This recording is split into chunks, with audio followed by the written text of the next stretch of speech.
하나님의 말씀 봉독하겠습니다. 이사야 63장 15절에서 19절까지의 말씀입니다. 구약 1044면 어간에 있습니다. 15절부터 말씀 봉독하겠습니다. 주여, 하늘에서 굽어 살피시며 주의 거룩하고 영화로운 처소에서 보옵소서. 주의 열성과 주의 능하신 행동이 이제 어디 있나이까? 주께서 베푸시던 간곡한 자비와 사랑이 내게 그쳤나이다. 주는 우리 아버지시라. 아브라함은 우리를 모르고 이스라엘은 우리를 인정하지 아니할지라도 여호와여, 주는 우리의 아버지시라. 옛날부터 주의 이름을 우리의 구속자라 하셨거늘 여호와여, 어찌하여 우리로 주의 길에서 떠나게 하시며 우리의 마음을 완고하게 하사 주를 경외하지 않게 하시나이까? 원하건대 주의 종들 곧 주의 기업인 지파들을 위하여 돌아오시옵소서. 주의 거룩하신 백성이 땅을 차지한 지 오래지 아니하여서 우리의 원수가 주의 성소를 유린하였사오니 우리는 주의 다스림을 받지 못하는 자 같으며 주의 이름으로 일컬음을 받지 못하는 자 같이 되었나이다. 아멘.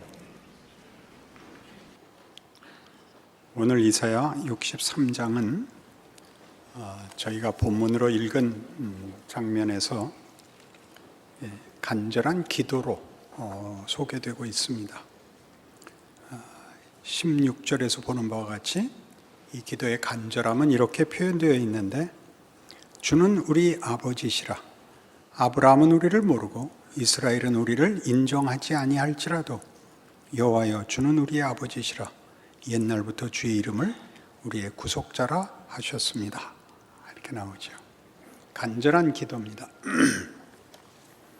이 기도는 소개되는 이사야 전체에서 이 마지막 부분에 등장을 합니다.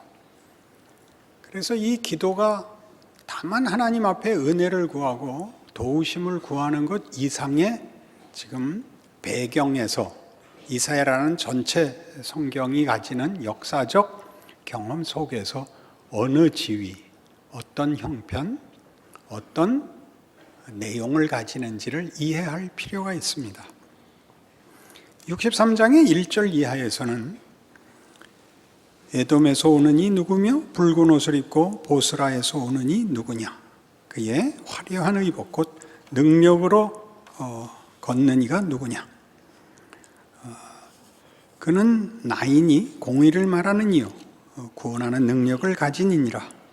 어찌하여, 우리 번역이 우리말로는 존칭을 붙여야 맞습니다. 1절은 하나님의 말씀이고 2절은 이제 선지자가 묻는 것입니다. 어찌하여 주의 의복이 붉으며 주님의 옷이 포도즙을 밟는 자 같습니까? 만민 가운데 나와 함께 한 자가 없이 내가 홀로 포도즙 틀을 밟았는데, 내가 노함으로 말미암아 무리를 밟았고 분함으로 말미암아 짓밟았으므로 그들의 선열이 내 옷에 튀어 내 의복을 다 더럽혔음이니라. 이것이 1, 2, 3절입니다. 하나님께서 심판과 보복을 하시느라고 그 옷이 다 원수의 피에 튀어 붉어졌다고 말하고 있습니다. 그리고 또 다만 하나님의 심판의 맹렬함이나 지독함을 말하기 위하여 있지 않고 하나님이 하시고자 하는 종말의 완성에 왜 아무도 이렇게 동참하지 않느냐? 내가 가진 창조와 구원의 목적을 이루는 일에 너희는 어찌하여 참여하지 않느냐라는 말씀이고, 거기에 대하여 선지자가, 깨어있는 선지자가 오늘 본문에 나오는 말씀같이 우리가 못났지만, 우리가 동참할 만한 실력이 없지만, 그러나 하나님과 우리 사이는 무슨 이해관계나 또는 기계적인 이유나 기계적인 관계나 또는 다른 무엇으로도 대신할 수 없는 혈육입니다. 하나님은 우리 아버지십니다. 버려두시지 마십시오 라고 기도합니다. 그 기도는 은혜를 구하는 것이기도 하며 책임을 인식하는 것이기도 합니다.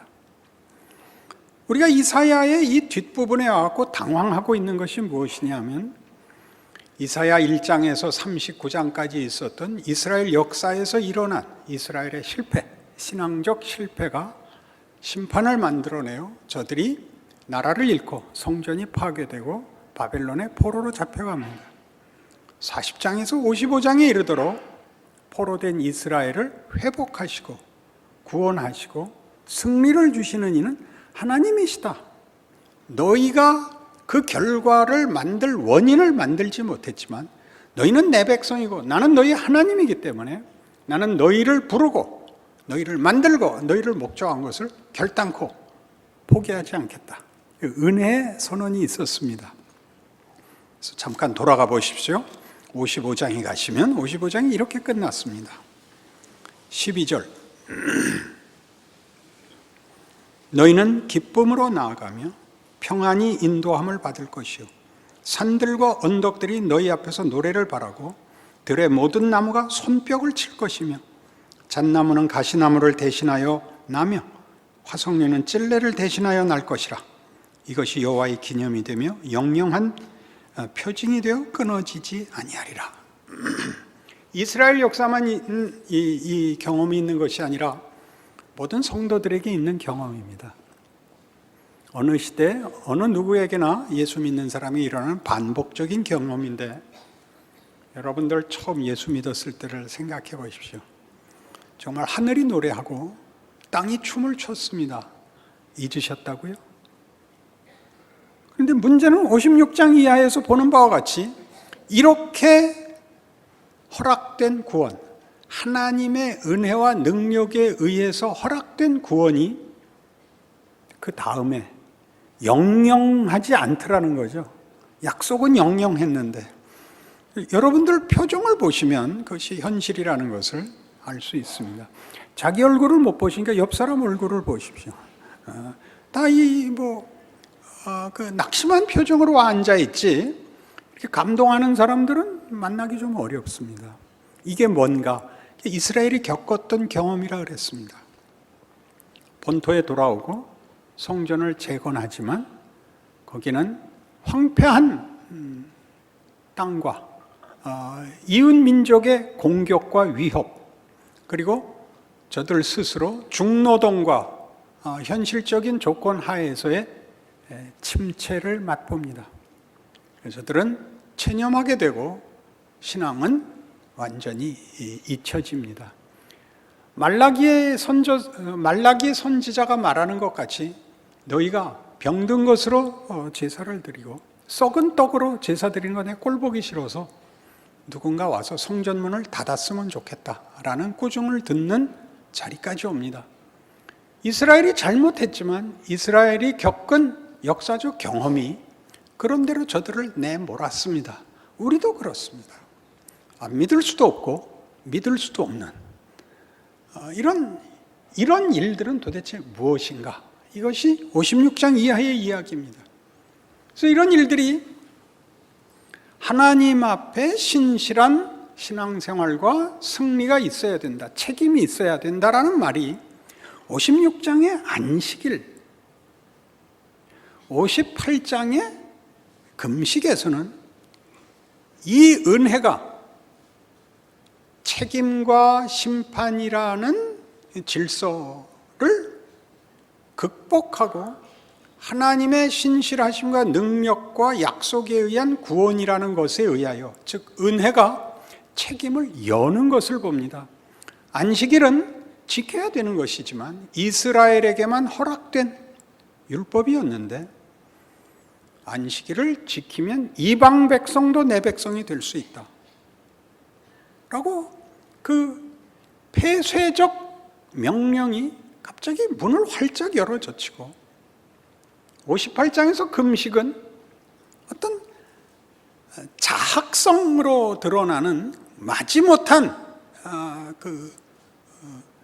순종, 마지못한 그 책임이라는 것이 그것은 갇힌 자를, 얽매인 자를, 신음하는 자를 구원해내고 자유롭게 하는 해방이다 너희가 가지는 금식은 마지못해 지켜야 하는 책임이 아니라 자유와 기쁨과 영광으로 가는 권리로서의 책임, 자유가 된다. 이렇게 여러 조치입니다. 1차 세계관, 2차 세계관, 3차 세계관 이렇게 몇 번 했더니 편지가 하나 왔습니다. 목사님, 설교할 때 수학은 논하지 말아 주십시오. 그러니 우리가 성경이 하고 싶은 이야기, 책임이 자폐적인, 폐쇄적인, 부정적인, 두려운 책임에서 어떻게 은혜로 말미암아 그것이 갖는 긍정적인 내용으로 창조가 열려 있는가, 구원이 열려 있는가를 보게 됩니다. 이렇게 말할 수 있는 증거는 예수님께서 율법사의 이런 질문에 이렇게 답하셨기 때문입니다. 계명 중에 제일 큰 것이 무엇입니까? 예수님의 대답은 이것이었습니다. 첫째 되는 계명은 네 마음을 다하고 뜻을 다하고 성품을 다하여 주 너의 하나님을 사랑하라 하는 것이라. 이 책임에서 사랑으로 가죠. 두려운 조건에서 마음껏 할 수 있는, 사랑에는 두려움이 없다. 요한일서 4장 18절 기억나시죠?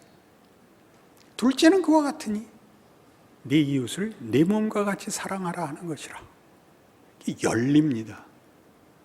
하나님께서 율법을 주신 이유가 이 부정적, 소극적 목적을 가지고 있지 않고 그것이 하나의 기반이 되고 틀이 되고 질서가 되어 마음껏 담아내는 것이라고 얘기를 합니다. 그래서 여러분 보시는 바와 같이 60장에 이렇게 나왔었던 것 기억하시죠?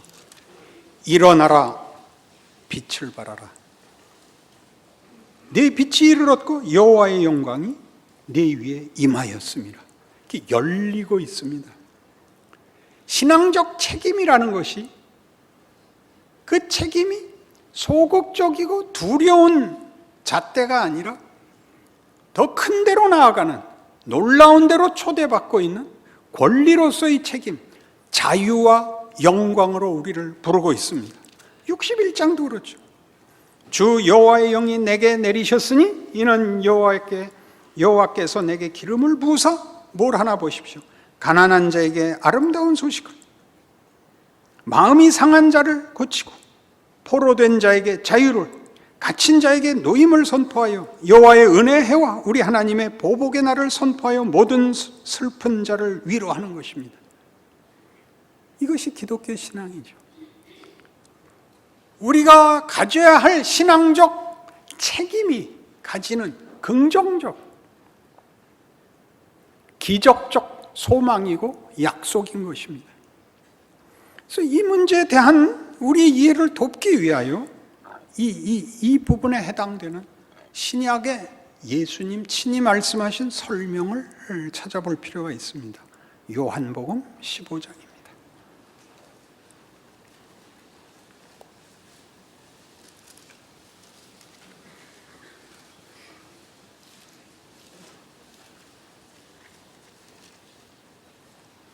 요한복음 15장 5절, 나는 포도나무요 너희는 가지라. 그가 내 안에 내가 그 안에 거하면 사람이 열매를 많이 맺나니 나를 떠나서는 너희가 아무것도 할 수 없음이라. 사람이 내 안에 거하지 아니하면 가지처럼 밖에 버려져 마르나니 사람들이 그것을 모아다가 불에 던져 사르느니라. 너희가 내 안에 거하고 내 말이 너희 안에 거하면 무엇이든지 원하는 대로 구하라. 그리하면 이루리라. 너희가 열매를 많이 맺으면 내 아버지께서 영광을 받으실 것이요 너희는 내 제자가 되리라. 아버지께서 나를 사랑하신 것 같이 나도 너희를 사랑하였으니 나의 사랑 안에 거하라. 내가 아버지의 계명을 지켜 그의 사랑 안에 거하는 것 같이 너희도 내 계명을 지키면 내 사랑 안에 거하리라. 내가 이것을 너희에게 이름은 내 기쁨이 너희 안에 있어 너희 기쁨을 충만하게 하려 함이라.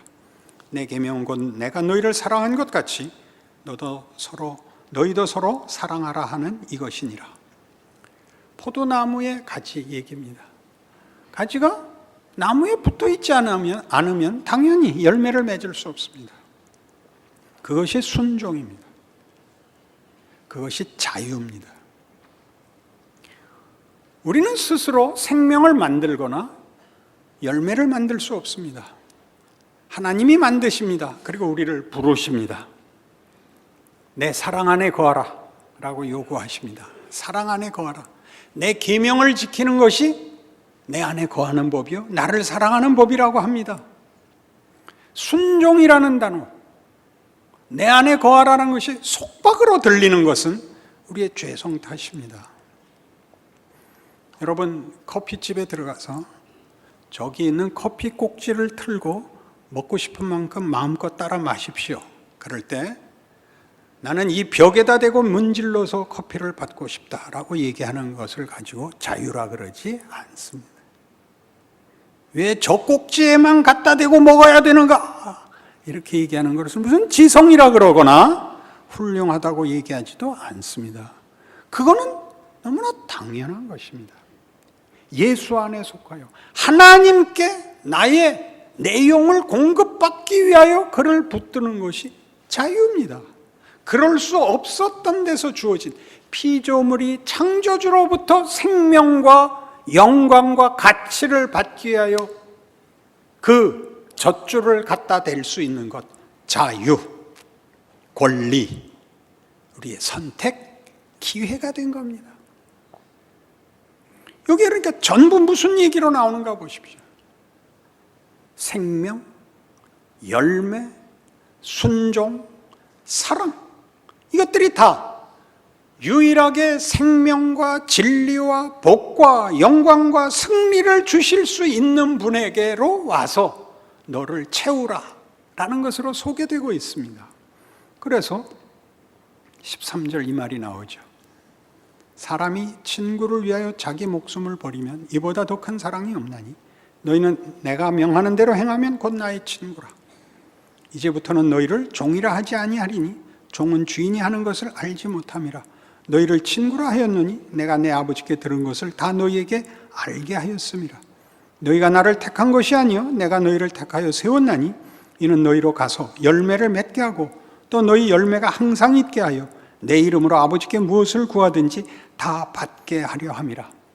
친구란 뭡니까? 대등한 존재입니다. 종이란 뭡니까? 대등하지 않은 존재입니다. 그렇죠? 상하 존재요. 명령과 복종의 관계입니다. 순종, 내 안에 거하라, 나와 손을 잡자는 다 초대입니다. 복으로의 초대, 영광으로의 초대, 생명으로의 초대입니다. 종으로서 명령을 받는 것이 아니라 굴종이 아닙니다. 기독교의 놀라움이죠. 우리가 하다못해 병원을 가도 어느 병원에 어느 의사가 제일 잘한대. 그럼 거기 가지. 눈 감고 이름 써서 제비 뽑기로 찾아갈 리는 없는 것 아닙니까?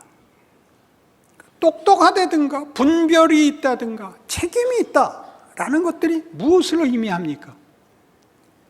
더 진실되고 더 복되고 맞는 대로 자신을 몰아가는 것, 집중하고 선택하고 책임을 사용하는 것, 그것이 성경이 우리에게 하고 싶은 말입니다.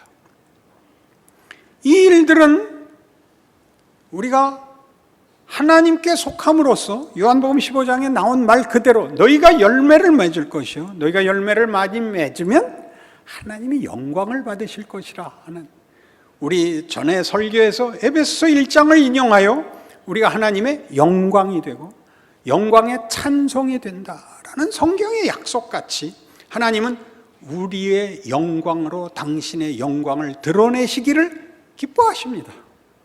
그것이 사랑입니다. 내가 사랑하는 자가 영광을 누리는 것이 나의 기쁨이죠. 그게 사랑이죠. 나머지는 다 시샘입니다. 그렇지 않습니까? 하나님이 우리를 당신의 모든 능력을 퍼부어 영광되게 하여 우리가 하나님의 찬송이 되게 하는 것, 찬송을 받으시는 것이 아니라 영광의 우리의 찬송, 기쁨, 누림, 비명이 되게 하는, 비명이라는 말을 쓰면 안 되는데 더 이상 쓸 단어가 없으니까 그게 하나님이 우리에게 요구하는 겁니다. 기꺼이 허락한 특권입니다. 이것이 우리가 해야 할 일, 우리에게 주어진 기회, 특권이라 말이죠. 그것이 신앙입니다. 은혜를 구하여 책임을 외면할 수 없으며, 책임을 말함으로써 스스로를 자폐 속에 집어넣어 가장 소극적인 죄를 안 짓는 것, 틀리지 않는 것으로 앉아있지 말라는 것이 성경의 요구죠. 우리의 인생입니다. 그러니 히브리서 5장 8절 이하 여러 번 인용한 것 외워보죠. 그가 아들이시라도 받으신 고난으로 순종함을 배워서 온전하게 되었은즉. 예수 그리스도가 보인 것이 무엇이냐? 이 세상에 와서 하나님을 거역하는 사망과 폭력이라는 조건 속에서 하나님을 편드는, 하나님을 순종하는 것으로 고난을 받습니다. 그 고난을 타협하지 않고 외면하지 않고 고난을 제거함으로써 만드는 것이 아니라 고난을 감수하여 그 가운데에 하나님의 순종을 채움으로써 하나님이 당신이 드러내시는 영광을 예수께서 인간이라는 존재와 내용 속에 담아내셨다고 얘기합니다. 우리는 은혜가 책임을 면제시키고 우리가 직면하고 있는 모든 환난을 해결하리라고 자꾸 믿습니다.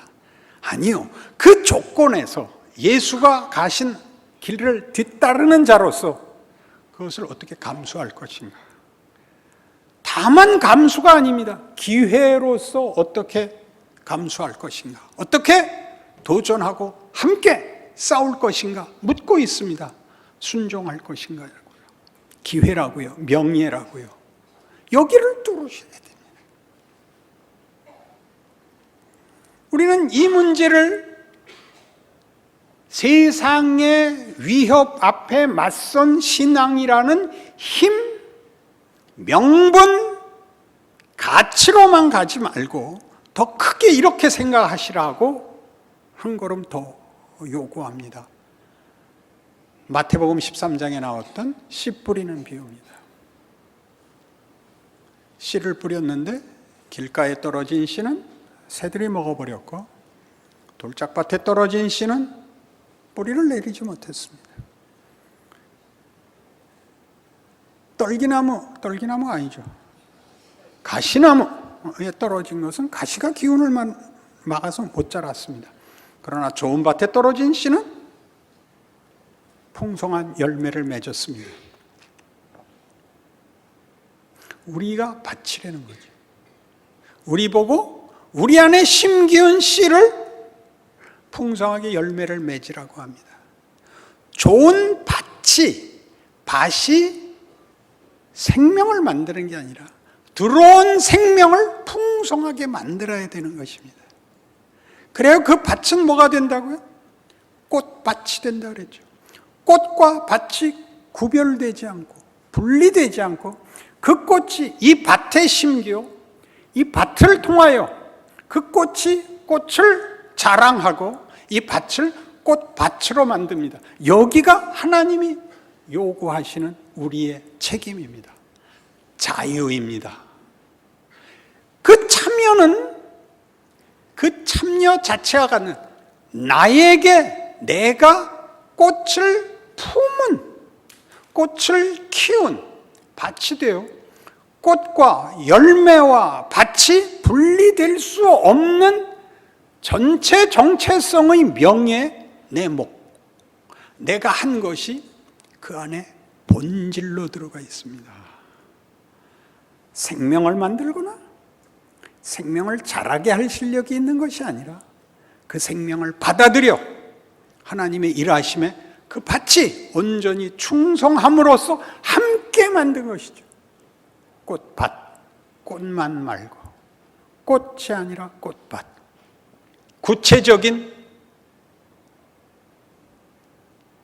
현재, 지금 실제 하는 것이 되는 겁니다. 우리가 개념화된 주장이 아니라 내가 그렇게 되는 것입니다. 이렇게 되는데 요구되는, 그러니까 자유는 우리의 선택과 결정을 요구하고 우리는 그 일에서 늘 승리하지 않습니다. 고린도전서 3장으로 가보시죠.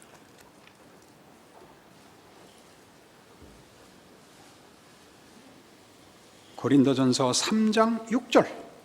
나는 심었고 아볼로는 물을 주었을 때 오직 하나님께서 자라나게 하셨나니 그런즉 심는 이나 물 주는 이는 아무것도 아니로되 오직 자라나게 하시는 이는 하나님뿐이니라.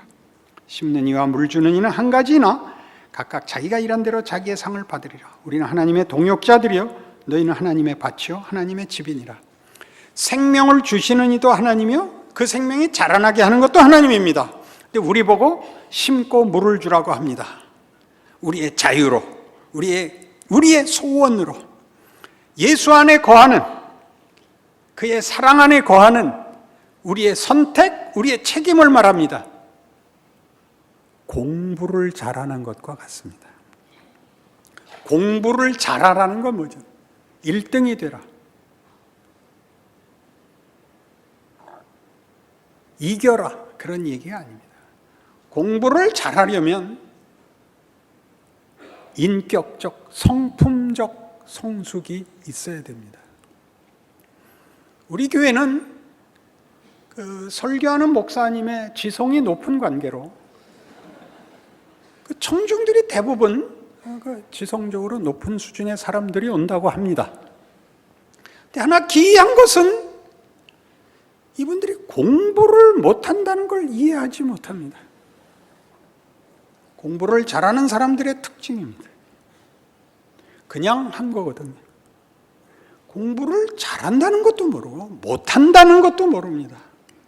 이런 한심하기 짝이 없는 존재가 있을 수가 없습니다. 성실이 은사로 있기 때문입니다. 열심히 하려고는 해서 안 되는 게 성실입니다. 보십시오. 여러분들은 그게 무슨 말인지 하나도 모르지 않습니까? 여러분 신앙생활을 하려고 해도 안 되는 건 알죠? 그건 알겠죠? 그것도 열심히 했다고요? 아니요. 그렇지 않을걸요? 그러면 일단 주일마다 여기서 기도하는 기도가 전부 회개밖에 없는데요. 자랑은 없고. 여기가 핵심입니다.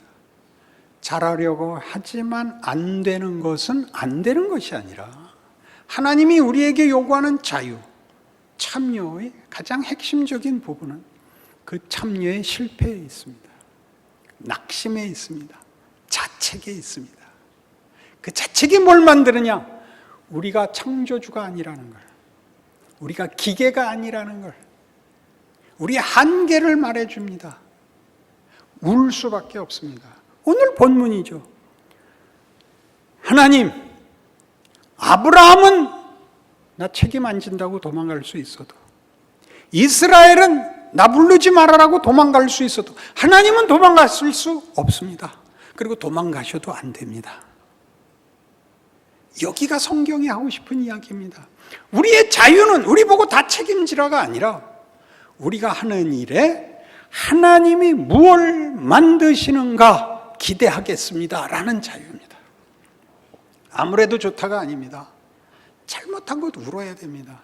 그러나 후에 자책에도 하나님이 승리를 담으신다는 사실을 우리가 압니다.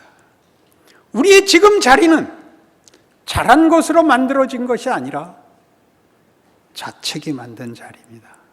여러분들이 후회가 없었으면 누가 예수를 믿었겠습니까? 안 그렇습니까?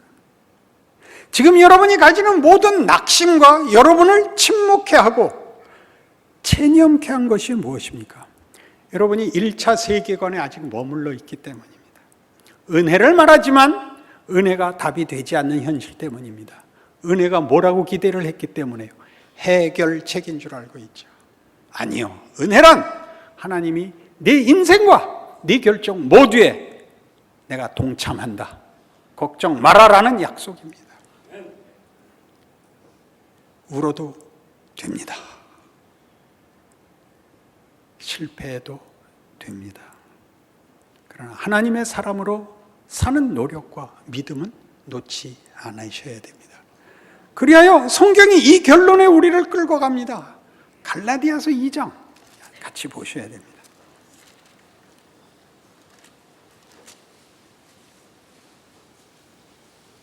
갈라디아서 2장 20절.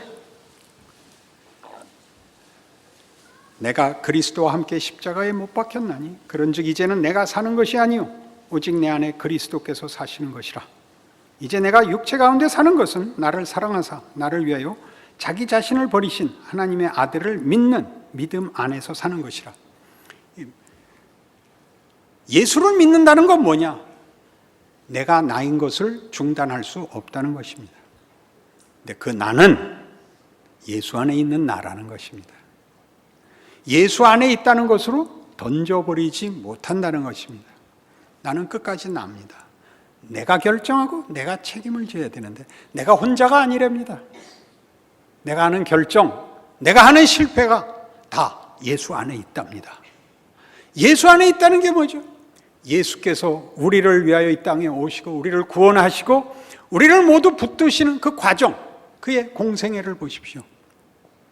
육체 가운데 계시고 고난당하시고 수치당하시고 배신당하시고 죽습니다.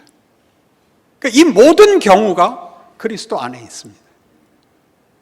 우리의 못남, 우리의 배신 혹은 우리의 절망, 이 모두 예수께서 걸으사 역사와 그 경우를 끌어안은 그의 생애 속에, 그의 담음 속에 있습니다. 죽음까지 있습니다.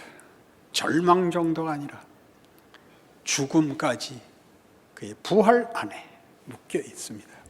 그러니 여러분의 인생을 사십시오. 잘잘못에 연연하지 마시고 위대함에다가 떠넘기지 마십시오. 여러분에게 준 조건, 현실, 오늘을 사십시오. 다만 여러분이 책임지는 일을 여러분이 하나님의 자녀라는 이름으로 늘 심각하게 책임을 지십시오. 사소한 책임을 말이죠. 자라난다고 성경이 약속합니다. 위대해진다고 성경이 약속합니다. 그 길을 걸어 하나님의 위대하심이 누구에겐가의 증거로, 누구의 어떤 사건으로 보여지는 것이 아니라 여러분 자신에게 열매 맺게 하십시오. 확인케 하십시오. 기도하십시다. 하나님 아버지의 은혜를 감사합니다. 우리 각자의 생애를 살게 하옵소서. 하나님이 일하신다고, 함께 하신다고, 은혜가 이긴다고 알게 하시고 순종케 하옵소서. 그리하여 하나님의 살아계심과 일하심을 나와 내 인생 속에서 보게 하시옵고 나를 보는 세상이 하나님께 영광을 돌리는 인생이 되게 하옵소서. 예수님 이름으로 기도합니다. 아멘.